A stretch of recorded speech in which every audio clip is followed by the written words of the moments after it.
Greetings, everyone. Pete Pardo here from Sea Tranquility. Welcome to day 29 of the 31 progressive rock stocking stuffers for the holidays from 1971 as we finish up the month. 31 prog rock classics turning 50 years old here in 1971. I have picked my 31 favorites and we've been marching down the month each and every day, bringing you another one. Today we have another really great one from 1971. This originally released on the Polydor label, and it is the second album from this Dutch band. The band is called Earth and Fire. Song of the Marching Children is the album in question. So this is a band that would go on and record throughout the 70s. You'd get some stuff from the 80s and 90s from them. They've been pretty quiet for a while since then, but generally regarded as their best album. And I would tend to agree with that one. This band made up of Journey Cogman, or Kegman, on lead vocals. She with a very fine voice. Chris Coates on lead and acoustic guitar, electronics, and backing vocals. Gerard Coates on Hammond organ, piano, mellotron, remember that? Vibraphone, synth, flute, backing vocals. Hans Zeke on bass. And on drums, percussion, and backing vocals, Ton Vander Kelch, or something like that. Klage, something like that. Anyway,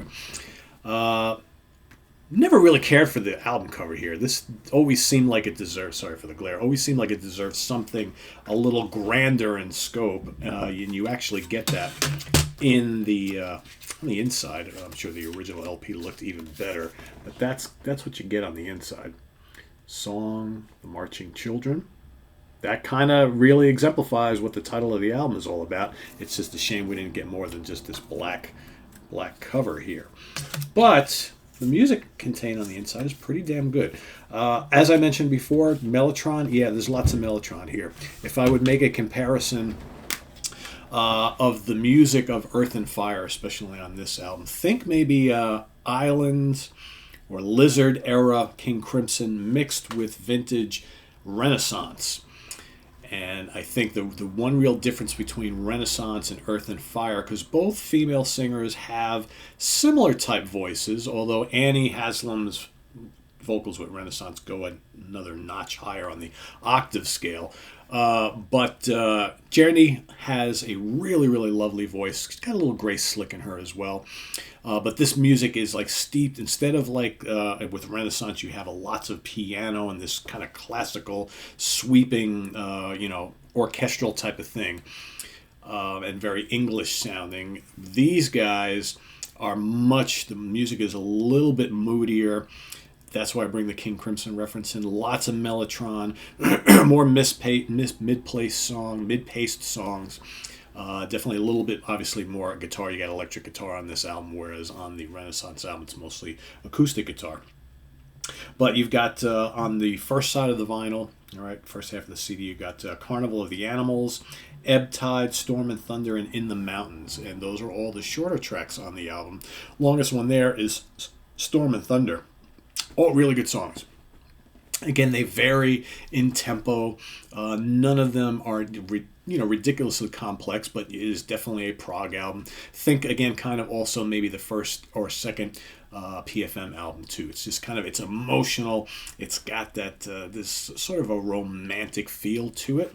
And then you've got the lengthy title track on side 2, Song of the Marching Children, which is broken down into 7 parts, and the whole track is 18 minutes and change, which is really, really cool.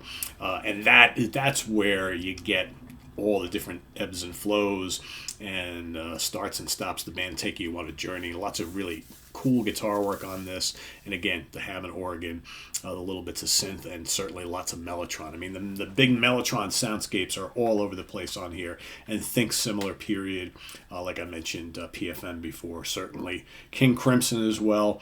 A lot of dramatic mellotron throughout this album. So it's a really, really strong album, really enjoyable listen, and I would highly recommend you checking this out. Song of the Marching Children from Earth and Fire from Holland. great Dutch band. No, they don't really sound anything like Focus to my ears, but I know they have been compared to them, obviously, because they're from the same country. But I don't hear the comparison whatsoever in their music. But anyway, maybe it's just my ears. So anyway, thanks for watching. Go check this out if you haven't already. Report back in the comments below. If you do know this album quite well, please let us know what you feel about it down in the comments below. So thanks for watching. We got 2 more days of this, 2 more episodes. Ironically, I have 3 that I want to talk about, so one might be going, or I might be pulling a Pardo and having a 2-for-1 on the final day. I think I might be going that direction because I have some honorable mentions, but I have some that I definitely want to do separate episodes on, and I really can't decide between the 3, so I'm going to have to double up on one of them. So I think that's the way I'm going because I don't want to leave the other one out. So this is on the web at www.seaoftranquility.org. We're on Facebook. We're on Twitter.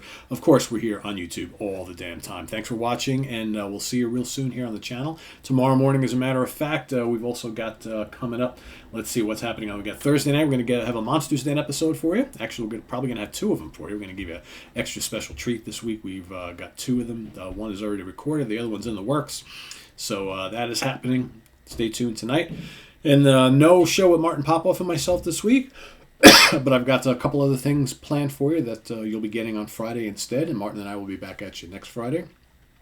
Album homework assignment is also going to be happening despite the holiday couple days. So we'll bring that to you this weekend.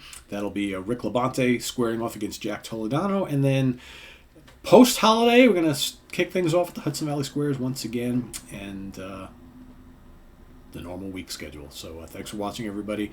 I am Pete. We'll see you real soon. Take care. Bye-bye.